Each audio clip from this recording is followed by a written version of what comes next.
Thanks so much for being here today. We have Dante Costabile, and he is a professional actor based in New York, correct? And yeah, we're very excited to have you chat a little bit about all of your acting work and how you market and promote yourself.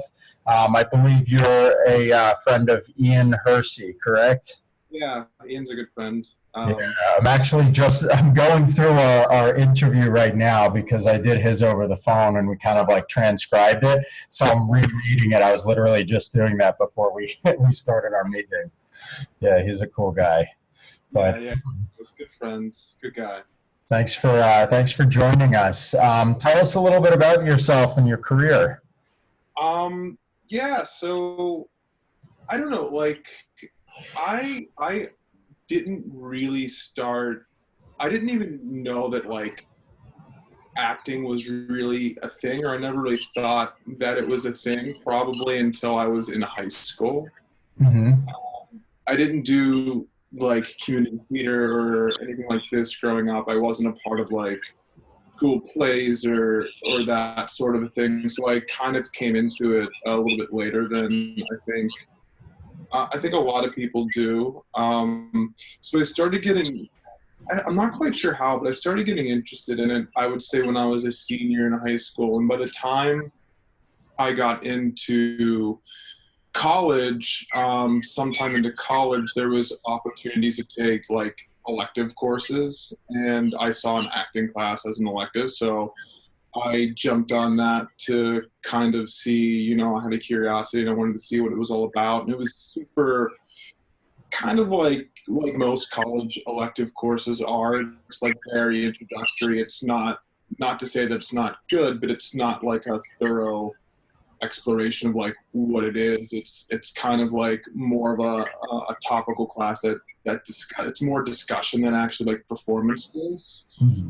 So it was interesting to go into that, and I think that was my first time where I kind of started to realize that there was a whole world of things that I didn't know about this industry. So at the time I was studying business, and I kind of I was working at a country club. I was like working at a country club part time in the summers, and I um, I would caddy for this group of ladies every week, and one of the ladies' son was a producer. He was a producer, and he lived in Hollywood, and he had a company out there. And she suggested that I contact him and go out there for a summer internship. So I decided to do that one summer. I went out there and I was interning in the back lots of Universal.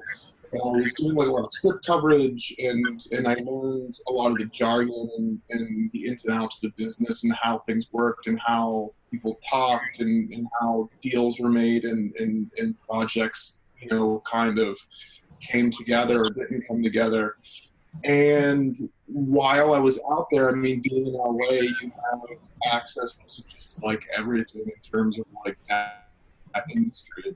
So I kind of like through a friend that I had known out there had stumbled into a actual studio where they like train actors. And it was a studio that was based in the Stanislavski method. And that was the first time I had heard that name, which people study acting, they know that Konstantin Stanislavski is like one of the godfathers of acting technique. And I remember getting this sheet of paper with these terms on it, these like almost like buzzwords, things like objective and obstacle and like all this, relationship and all this other type of stuff. And I was like, oh my God, like there's a there's a whole like technique and approach to this thing. And I was like, this is so cool. And I got kind of wrapped up in it, and I kind of dove into it. I got bit by the bug, I guess you would say. And then, my internship was coming to an end, and I was going back home, and when I got back home, I called a casting director that was in my city, and I talked to her, and she recommended um, this wonderful acting coach who I'm very close with. Who was one of my first mentors, and she's just terrific. And she kind of pushed me to go to school for it. Post college, and I ended up coming to New York City and studying at Stella Adler's professional conservatory for a couple of years, and then graduating from there. And then I set some roots down here in New York City and started working with an agency here. And then that's kind of my way into this business in a nutshell. And what would you say are like one or two of your biggest accomplishments that you're most proud of so far? I mean, there's I think I've been pretty fortunate in terms of some really cool things that I've gotten to do. It's really easy to say that I've gotten to work professionally here in television and film. I just I got to work on the most recent season of Jessica Jones. I got to work on a movie called Alex Strangelove. It was Craig Johnson, produced by Nikki Weinstock and Ben Stiller last summer, which was a huge benchmark for me. It was the first time that I got to work as a professional actor and on a huge set, and with everybody there was a professional, and it was a movie that was being made with distribution already in place and names that were attached, and that experience was like it's the best thing that I've ever experienced in my life in terms of like having fun and like enjoying what I was doing and everything kind of being worth it, and knowing that like I'm in the right place and I'm on the right path and I'm doing what I love to do. But there's the other things that pop up, like the first time you start working with an agent is really exciting because somebody has some belief in you, and they open doors for you and they get you into rooms. So I think that's what really comes to mind there. Yeah. Awesome. We're going to talk on a little bit about the agent stuff, but with this film role that you were in, what do you think contributed most to you getting that role? I mean, there's always luck at play, but we're curious to see, like, what types of things do you feel like you did, or how did you contribute towards actively moving yourself in that direction? Yeah, I don't, that could be a complex thing because, like you said, there's a lot of, luck is luck, but what I would say is there's just a lot of factors that are out of your control, and I think what is most important to do and to focus on, especially in this business, is the things that you can control. I think a lot of times when directors and producers, want to put a cast together, they try to like, they have an idea in their mind. They try to flesh things out in terms of like people actually like looking different. And you have to think of like, it's being consumed by a lot of people, and people have a very casual interest a lot of times when they're watching movies, and there needs to be certain characteristics that tell certain characters apart, and looks are usually a huge part of that. So sometimes that can be a factor that helps you get the role or doesn't get the role, but it's not something you can really control.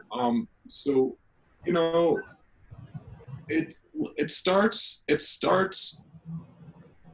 with how it happens. So a casting director is going to work with the director and the producer, and they're going to pull a script apart and break down the roles. and they're going to put out a breakdown for the agencies and other people to look at to see who they want to submit for those roles.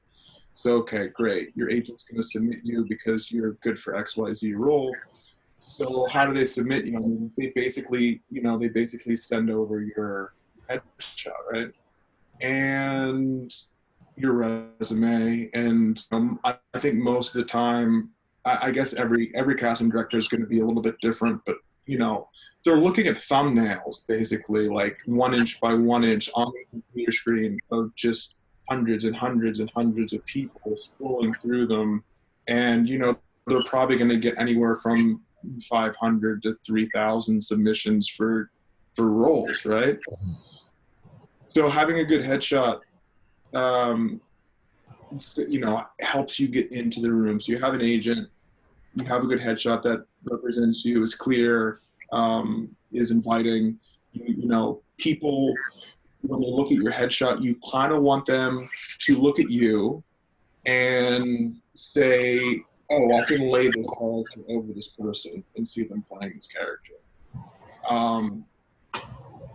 A lot of times, good headshot photographers are able to do that and able to help you, get those shots that you want, which is good. And so at that point you get invited in, and they met. How many people do they see in a day? I mean, maybe at 40 at most for a role, a lot of times.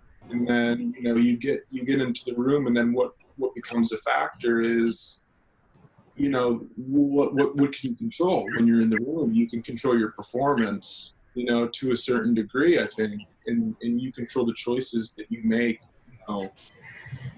within that script, and you have to do those things in front of people that you don't know, trying to get something that you really want. And in our business, a lot of times that means giving people access to parts of you that in ordinary circumstances they would never have access to. So, therein lies technique and learning how to, I'm nervous for every audition I go into, so it's mostly like learning how to navigate nerves. Mm-hmm. So you go in there and, you try to give an authentic representation of how you see yourself in this role. That's what I try to do. And then, I think a lot of times when I get callbacks or book roles, I feel like I'm doing that really well. Awesome. I wanted to just ask a quick side question. You mentioned earlier that you studied business, I believe. Do you feel like that has helped in your acting career, having a knowledge of how business works? I'm sorry, Martin, I lost you there a little bit. Yeah, I said you mentioned earlier that you studied business, right, when you were in school? Sure. Yeah. Do you feel like that has helped in your understanding of, or like moving your acting career forward, like having some knowledge or background in business?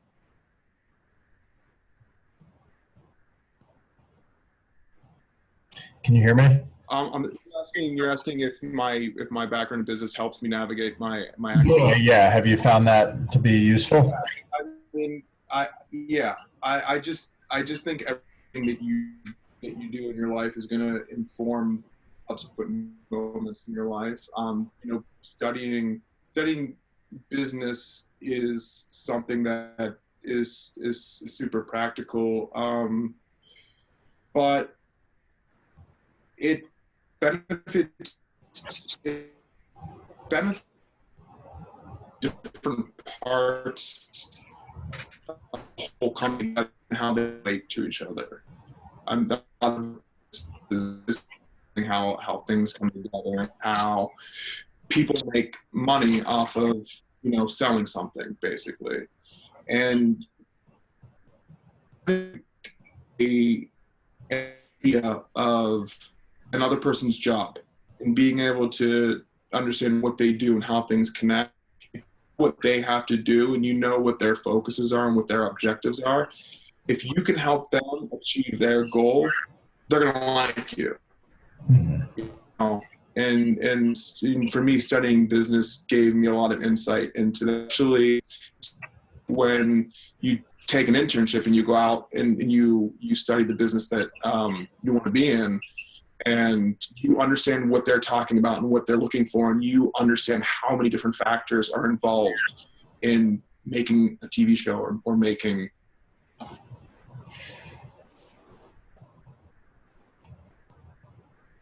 Hey, I think the video is frozen.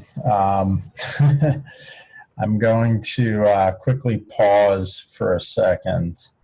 Just an apology to everybody watching this. We had some internet issues, and from here on out, you're just going to kind of see a still frame of us, and you won't actually see us talking, but that should be just fine. So, all right. So, Dante, back to what I had started to ask you, which was what would you say are some of the things that you do on a daily or weekly basis to find paid acting work? Tell us a little bit about some of them and how they contribute to moving your career forward. The number one thing at where I'm at right now, which you're very fortunate, I think, to be in a position if you have an agent, the type of agent that I do, that I work with. I don't know how she does it, but she gets me into a lot of rooms, and she's able to get me a lot of auditions. So right out of the gate, like that's my number one asset. It's not the only thing, and I didn't always have that, and there are other things I think you can do to get yourself in the room. So I think a lot of what I do on a day-to-day basis is for my career, because I love doing it. It starts with simple things like diet and exercise, and trying to look and feel your best from a day-to-day perspective. Once a week I meet with a group of my peers, and we rehash the week before, and things that we did to help our careers, and we had discussion of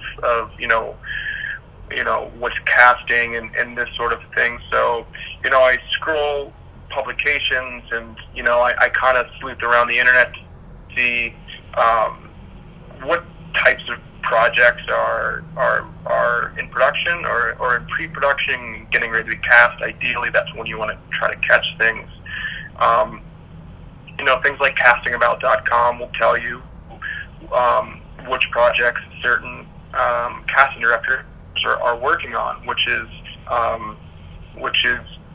it's a great leg up, and then you can just cross-reference a lot of that stuff with IMDb or IMDb Pro, which is what I use to just figure out some of the other people that are on that project, and kind of get a sense of what it's about. From there, I'll communicate with my agent, or if I know people that are attached to the project or working on the project, you send any pertinent emails out to people. It's such a relationship driven thing, and even when there's not something specific that you're a specific project that you're trying to work on, you can always be working on relationships in the business, and and by relationship, to try to what I try to do is I need casting people to see me act. I need them to see what I do and how I do it and who I am through my work, because that's what I want the terms of our relationship to be on. I want them to see me doing what I love to do, and I want them, that's what they're looking for. They're looking for actors. So I want them to see me act. Yeah. So I try to I'm kind of on a mission to meet every casting director in New York City right now, and there's ways to do that through general auditions and different networking opportunities where you can go out there and meet them and do a couple pages of copy for them or sides, and they get an idea of who you are, and it's an important thing at that point, because then they have a little faith in you after they see you work. They understand, they're not calling in a stranger off the street to come in to one of their, coveted 40 audition spots. They know what they're going to get with you. And every time you see that person, it's like building a house and putting another brick down. You're building that relationship, and then before you know it, it's like they're calling you in consistently, or they know what to call you in for, and that's kind of what you want. Other than that, I before I started working with an agency, another thing I think I would make a point of doing is getting on, either backstage or one of the casting websites where you can submit yourself to projects, which I think is what I think a lot of actors that are coming out of school, and I think a lot of unrepresented actors are using that as a means to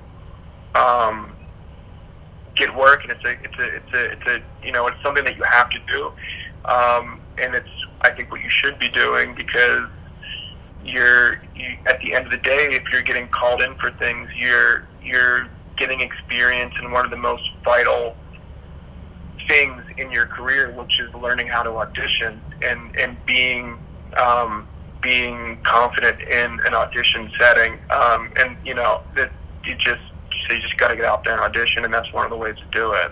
Yeah, totally. I like I like how you bring up diet and exercise. I mean, I know a lot of actors who do focus on that, but then I also know a lot of actors who don't focus on it. Diet and exercise is super important. I mean, it's all based on when you're doing acting. It's not like if you have your own business or something where if you get sick, you can have like an employee or someone who works for you and does stuff. With acting, it's like you are the whole show, so you have to stay healthy. I also thought you talking about meeting with a peer group, once a week or whatever, is really important as well. The whole idea of having people to hold you accountable and having people to kind of keep you motivated and to ask and questions of and bounce ideas off of. That's so important. I've heard a couple of actors who I've done these interviews with who've mentioned something like that. What would be your suggestion to an actor who's considering trying to create their own peer group or trying to meet with people once a week? It could sound a little bit daunting, like how am I going to find people who want to be in a group with me or whatever. Like, do you have any suggestions or thoughts? I think it's easier than people might think when they're just formulating the idea in their head. So first, I have to say, like, it is. If I don't know what I would do without the group that I meet with at this point. It has become such a staple in my week to week, and it's very hard to do and succeed in this business by yourself. You need people to help you. There's the famous quote that no great country was built in isolation. You need help.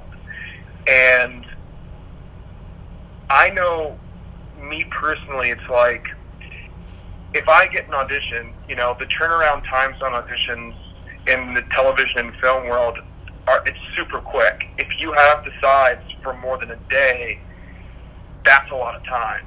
The normal is, you'll get your breakdowns from your agent between like 3 and 6 for auditions the next day between 11 and 4.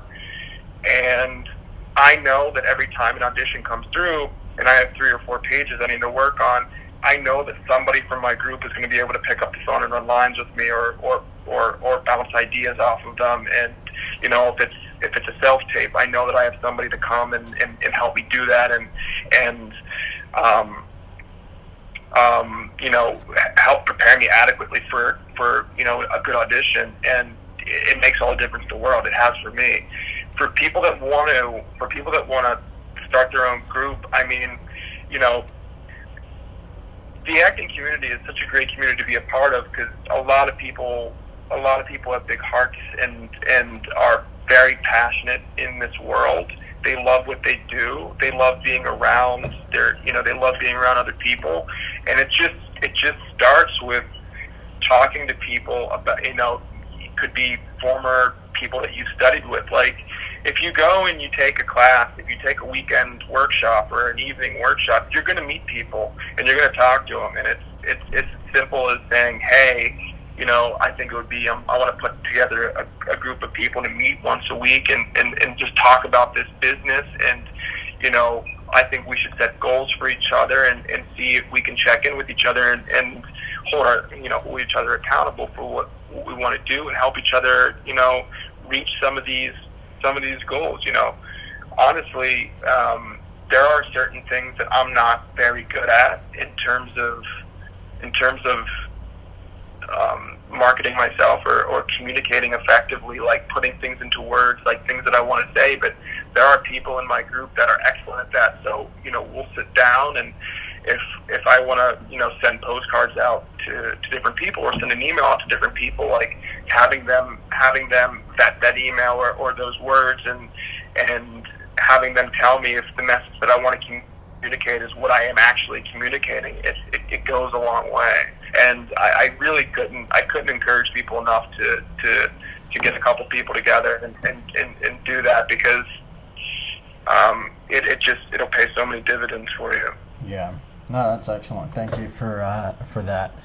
I'd like to move into your goals. What would you say are 1 or 2 of some of the biggest goals in your acting career right now, or things that you're most excited to move towards? And what type of steps are you taking to reach those goals? Yeah.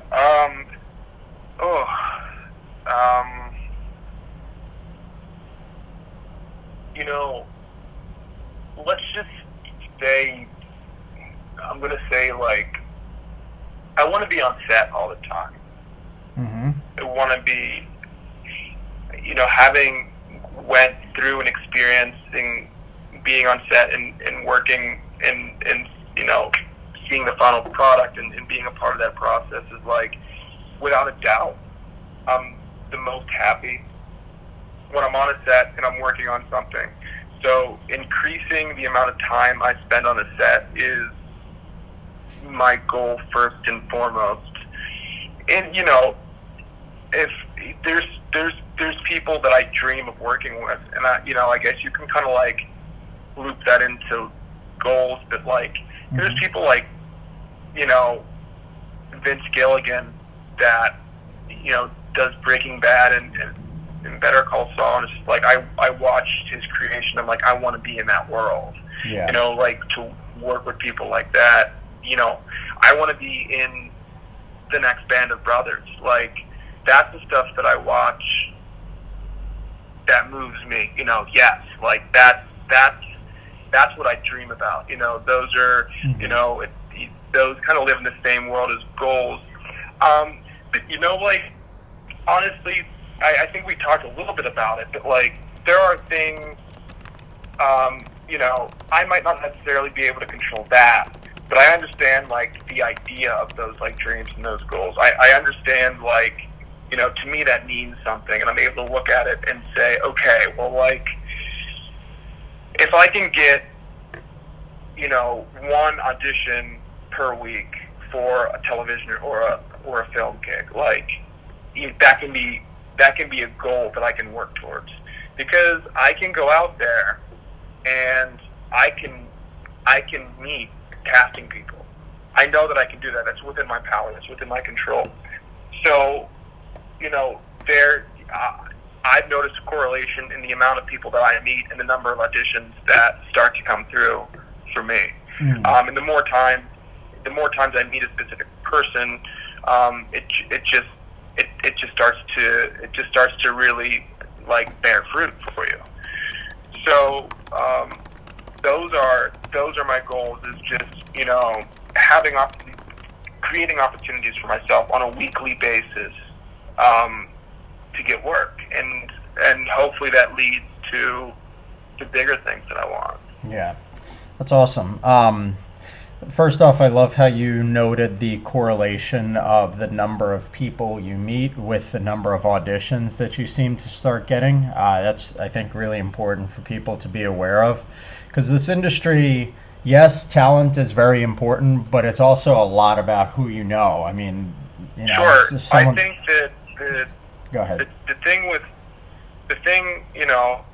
is there's certainly thresholds for things like talent. I mean, you should always push yourself and go as deep as you can. But there is a moment, and you might not be 100% developed in terms of what you're going to eventually be able to do as an actor. But there is a moment in which you have to say to yourself, I have something to offer. I'm not done growing yet, but like right now, I can see myself here. I can do this. Like I know I can do these things, and you go out there and start sharing that with people. Mm-hmm, totally.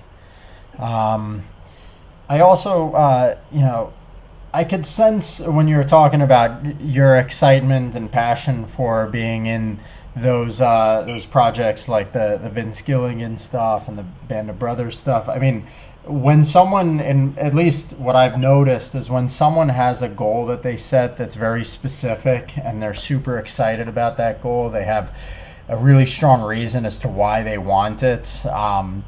Usually you can sort of like, you just get excited and you start figuring out exactly what to do to move yourself in that direction. And it's important for actors to remember that, because sometimes, I mean, there's definitely a sort of like, stigma almost in the industry where, actors are afraid to talk about their goals or like, be like, oh, I really want to be in this big film or this big project, because they're worried that they might sound like they're either selling out or they're obsessed with something besides the art. There's all different reasons for it, or they're worried what people will think. But I think that regardless of that, I do think that it's important for people, even if they keep it internal, to really be focused on something that they are passionate about and excited about, and see, do a check-in with themselves once every month or 2 months or so, and be like, is the stuff that I'm currently working on moving me towards this goal, or am I just starting to kind of like do all different random projects, So Sure. Yeah.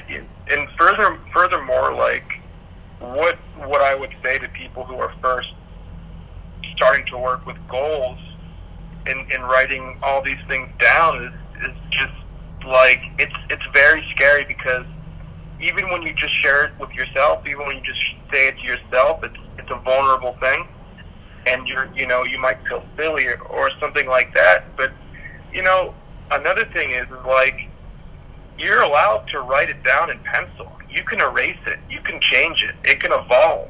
Mm-hmm. I mean, you're not gonna be beholden to saying that you want to be in Band of Brothers or something like this and let that drive you for the rest of your life. You might get to a point and say, you know what, no, this is what I want to do. And I learned that because I was going after this, and I learned a lot of stuff about myself through action, through actually not sitting down and just thinking about things, but actually like getting up and starting to move towards some goals, because through that action, that's when we start to learn in that behavior, and we see who we are and we see what we want, and those things are going to change. They should, because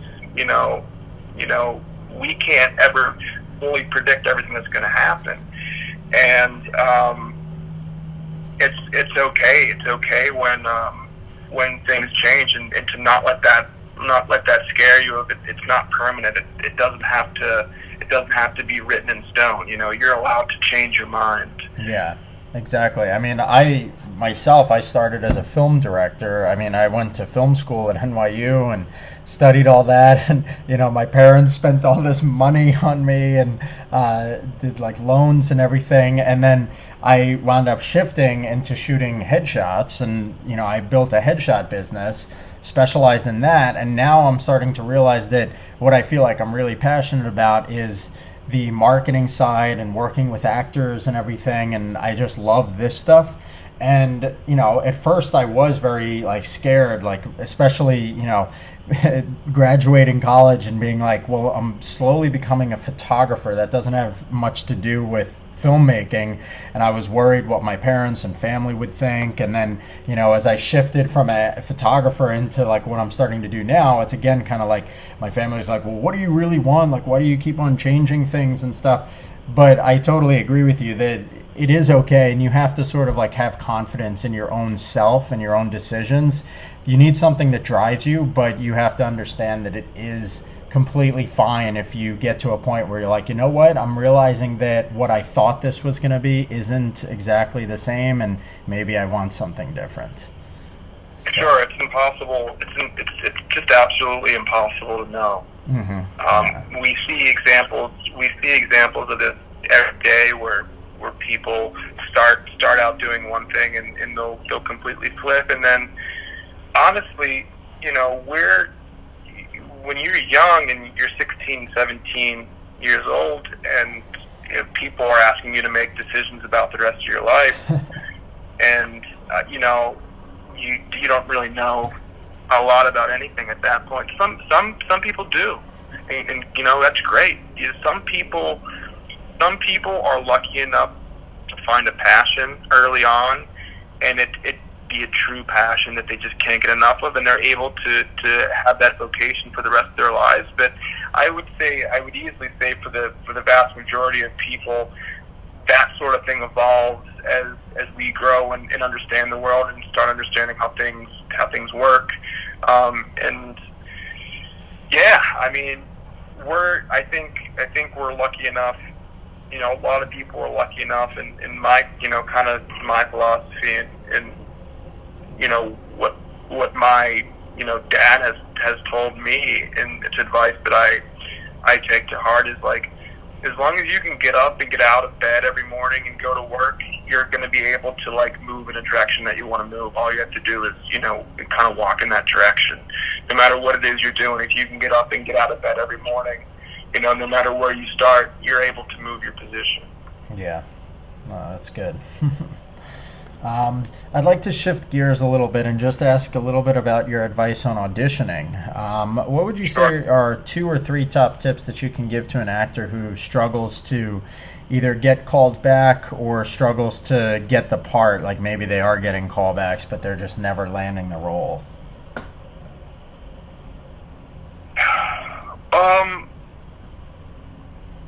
I guess everybody's different, and every situation is what I would say. Okay, a lot of times when you're an actor and you first start auditioning, you're not auditioning a lot. You're auditioning. I mean, if you're auditioning once a week, that's great. Most people aren't. Most people, they're auditioning once a month. And if you're auditioning for something that you want, if it's a job that you want, there have to be stakes there. So you have to understand being in a situation where there's a little bit of pressure on you because you want to do well. So you have to recognize that. The most important advice I would give to anybody auditioning is you have an audition today. You're going into an audition today, but you're going to have thousands of auditions after this audition, and you have to treat it as such. You can't sanctify it. You have to bring it down off of its pedestal, and you have to look at it on equal ground. and you have to say, okay, here's this thing that they're doing, right? How can I give a piece of myself to what they're doing? I'm supposed to do this job. Let me see how much of myself I can share in this role. And it's very much, it's a mentality, and it's a philosophy, and it's a way that you look at things. Now, it's like the first day you go to work, you're super nervous, and who's going to like you, who's not going to like you. But after your first week, after your first month, after your first year in that job, it's like, okay, here we go again. Well, you kind of have to look at auditions that way too. It's like you're going to get to a point, I promise, where like it's okay. It's like this is a normal part of my life. This is what I'm doing, and for a lot of actors, I think in these situations is that's not in their perspective, and I would encourage them to maybe see it from that point of view. Another thing I would say to actors and doing well in an audition setting and doing well in callback settings is, there's definitely technique to auditioning. It's a thing, the camera likes to see certain things, and it reads things differently than if you're doing them in a black box studio, or if you're doing it in a proscenium with thousands of seats. We just have to learn how to alter our technique a bit for the camera. And when you're, acting training is so great in so many facets. They teach us how to go so deep, and they push us to explore our humanity and how to authentically bring a character to life, and it's great, and that's the hardest thing to do, and it's very important. But you don't get a lot of direction in terms of, okay, how do I share that with people in an audition setting? And there's, I would encourage people to take on camera classes and audition technique classes, and to when you watch your favorite TV show, do a little homework. See how they tell the story without using words. Where are they looking when they say certain things, or what kind of a story do their eyes tell? The camera tells the story in a lot of instances too. So those would be the two things that I would say is, like, it's definitely, you have to have a good mental philosophy going in there, and then you have to have some good technique going in there, and those are two things that you can work on. They're both very tangible, and I would 100% stand behind advising people to think about and work on those things. Awesome, thank you. And then just your advice on getting an agent. How did you actually get your agent, and do you have any advice for other actors looking to get an agent? Yeah, it's kind of like the same thing with getting a role. It's just there's a lot of things that are out of your control. Yeah. That's for sure.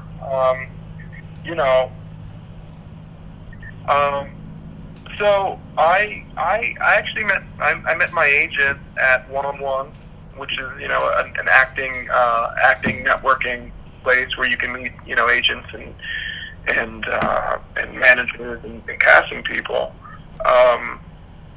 So it's really weird how it kind of worked out for me.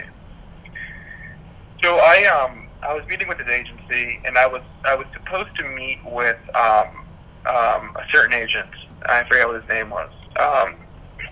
It was one of my first agency meetings, and I had got an email from the company that said this agent is no longer working with this agency. They brought in another agent from a different division in the agency to take this person's spot. Do you want to meet with her? And I'm like, absolutely. Like, it was really no difference to me. I was just trying to get out there and build relationships and kind of get experience, talking to agents and stuff. So I said sure, and I went in and I did it, and I read some copy for her, and then I ended up getting invited to meet some other agents at the agency, and then do a little bit more work, and then they invited me to to represent me for their on-camera division, and it was a stroke of luck in a lot of ways, and in a lot of ways, I also felt prepared in a lot of ways. There's like the elevator pitch that you want to work on. You kind of want to have like a 30-second recap of yourself, a 2-minute recap of yourself, and maybe like a 7-minute, recap of yourself. And honestly, as mundane as this sounds, is like sitting down and making an outline of like, when somebody asks you the question, tell me about yourself, it's so open-ended, and like, where do you begin with that? Like, I don't know. Do you want to know like where I was born, kind of a thing? Like, so you want to sit down and like I said, as mundane as it sounds, you kind of want to make an outline. That's what I did. I sat down and I made an outline of like some talking points that I thought would let people have a good idea of who I was, certain things I like to talk about, certain things that I was passionate about, certain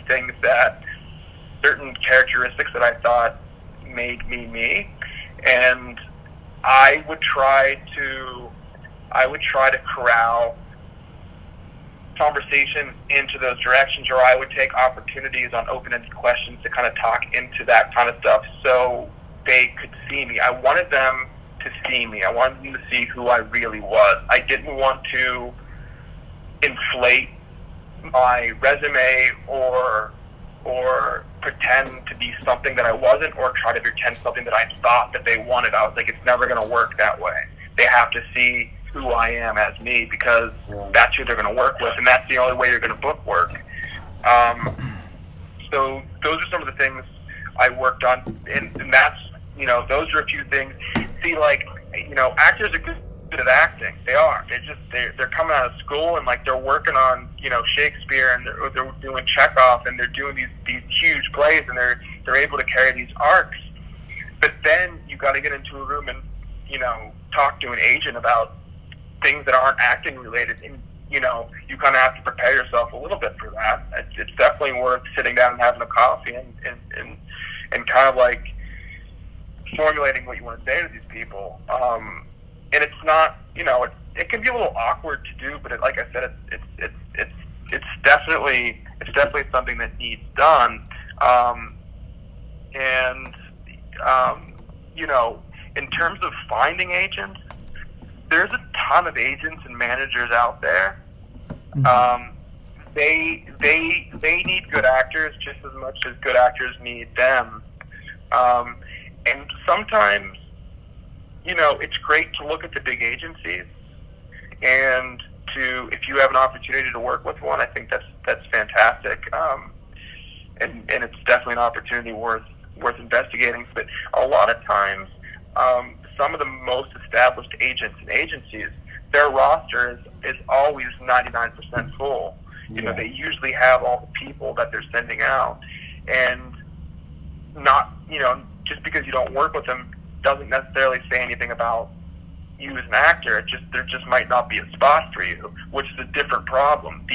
What you want to do, I think, is you try to want to be as savvy as you can in terms of like, okay, let me look at some of the other agencies.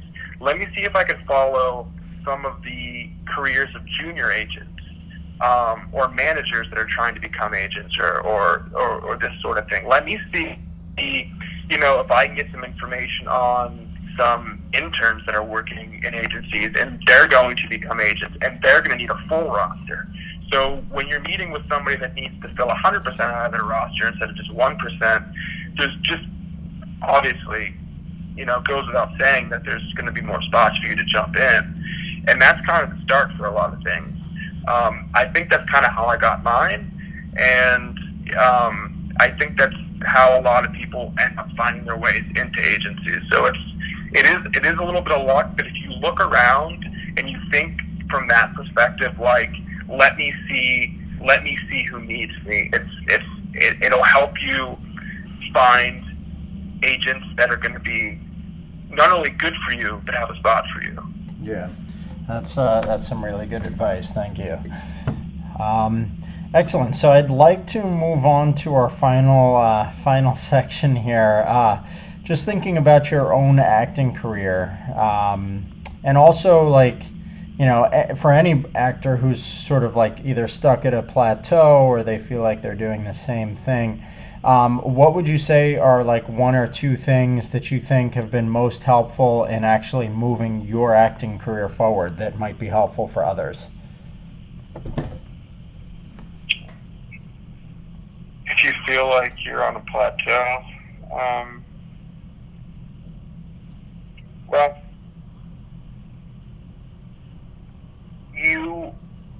you have to, I think in this business, find ways to measure success that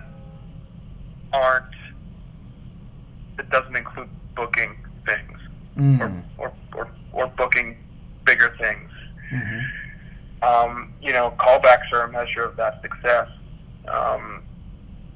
You know, getting certain notes from casting people or directors, you know, them telling you that they like your work, even if you're not getting the role, that's a measure of success.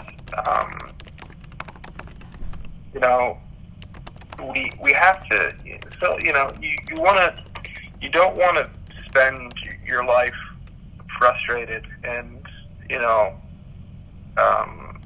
always, you know, pessimistic or feeling stuck. When you find yourself on that plateau, you have to make two columns. You have to make a column of the things that you can't control, and you have to make a column of the things that you can control. And everything in the column of things that you can't control, you have to just take a black Sharpie and cross it out. And the things that you can control, you have to highlight it. And you have to post that on your cork board, and you have to focus on those things. Those are the things that you have to do. And if you're happy doing those things, if those things excite you, if you get, you know, if you feel like you're making progress when you start doing those things, then I would say then you're on the right path to getting off that plateau.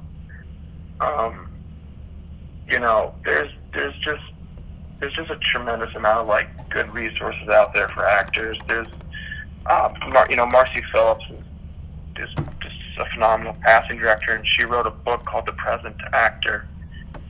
It's just, I couldn't recommend it more to anybody that happens to peruse this interview. But it's a book a little bit about, you know, spirituality, and it's a book about practicality and how that comes together in the actor. And there's just some really pragmatic advice in there, and on all fronts.